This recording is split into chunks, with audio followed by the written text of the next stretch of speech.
संतुष्टि परम धन, संतोष सबसे बड़ा धन है।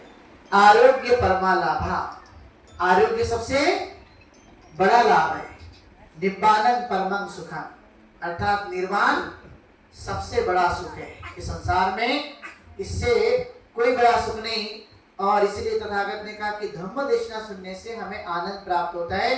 इसलिए काले न धव सवनम एतं मंगल उत्तम, कि बार बार हमने क्या करना है, धम्म देशना सुननी है, क्योंकि उससे हमारी मानसिक ताकत बढ़ती है, मानसिक ऊर्जा बढ़ती है, उसका फायदा हमारे जीवन काल में होते रहता है।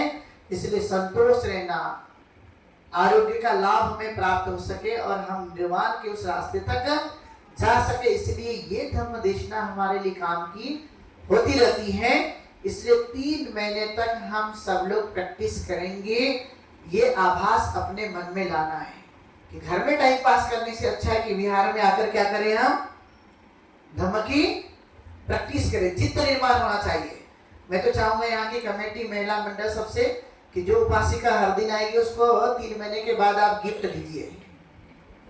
क्या करेंगे आप, जो उपासिका चाहे एक क्यों ना आती हो, उसका हर दिन यहाँ पे एक रजिस्टर रखिए। रजिस्टर रखने के बाद में पहले तारीख से, मतलब कल से अटेंडेंस लगाइए। कब तक, अश्विन पूर्णिमा तक, कौन उपासिका आई कौन उपासिका नहीं, और जो रेगुलर आई है उसको आप क्या करेंगे, गिफ्ट देंगे, सत्कार करेंगे कि भाई ये डेली आई है, ये बहुत जरूरी है। गार्वच निवातोच, ऐसा तथागत कहते हैं। अच्छी चीजों को क्या होना चाहिए, गौरव होना चाहिए, जो बहुत जरूरी है अच्छी चीजों के लिए। इसलिए आप यहाँ पर सुबह शाम या समय जो भी आप डिसाइड करेंगे अपने इस लोकल एरिया के हिसाब से, जो तुम शहर के लोग इकट्ठा हो सके उस हिसाब से, तो आप अटेंडेंस लगाइए और इसका गौरव कीजिए कि ये उपासिका रेगुलर क्या की आई। और यदि आप बुद्ध धम्मा हो या मिलिंद प्रश्न हो या और भी बहुत सारे साहित्य हैं उसका वाचन करते हैं, तो 3 महीने के भीतर अंतिम में हम परीक्षा भी ले सकते हैं। परीक्षा में जो क्वालिफाइड होंगे उनको भी सर्टिफिकेट दे सकते हैं या उनका सत्कार कर सकते हैं। तो ये भी आयोजन किया जा सकता है, लेकिन आप लोग आएंगे तब।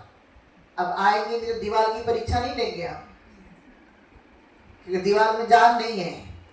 जान किस में है, मनुष्य के अंदर में है। तो ये बात ध्यान में रखेंगे। इसलिए वर्षावास का काल बहुत ही महत्वपूर्ण काल है।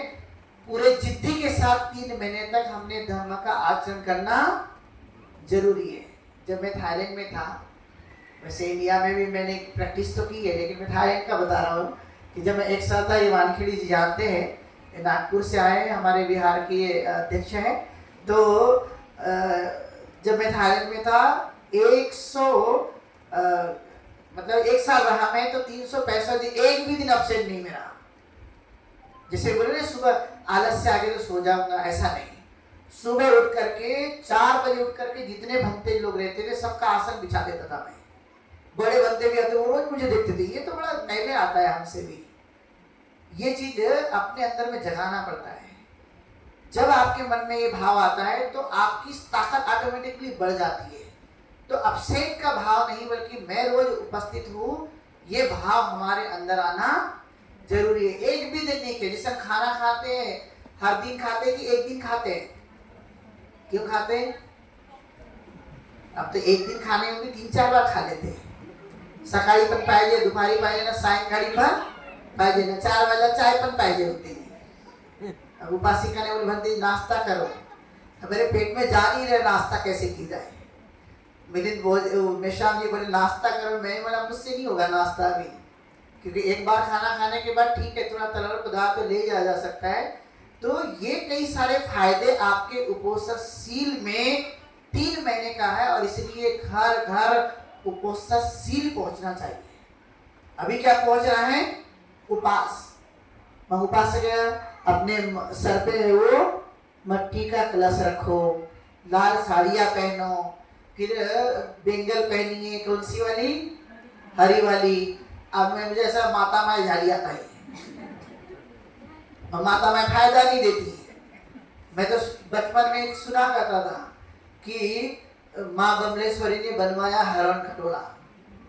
मैं देख देख के लगा, भी मैं जब चौथी पांचवी क्लास में गया मैंने पढ़ा, अरे भाई हवाई जहाज तो राइट बंधु ने बनाया है, ये कहां से आ गई ये भुवनेश्वरी बनाने वाली हरण कटा। तो फिर बोला कागज का बनाया होगा इसने, नकली वाला।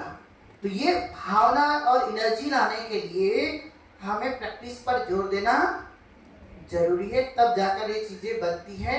ये भाव आप लोग भी मन में लाइए, प्रैक्टिस कीजिए, और जितना हो सके जो 3 महीने के कार्यकाल तक आप अभ्यास कीजिए।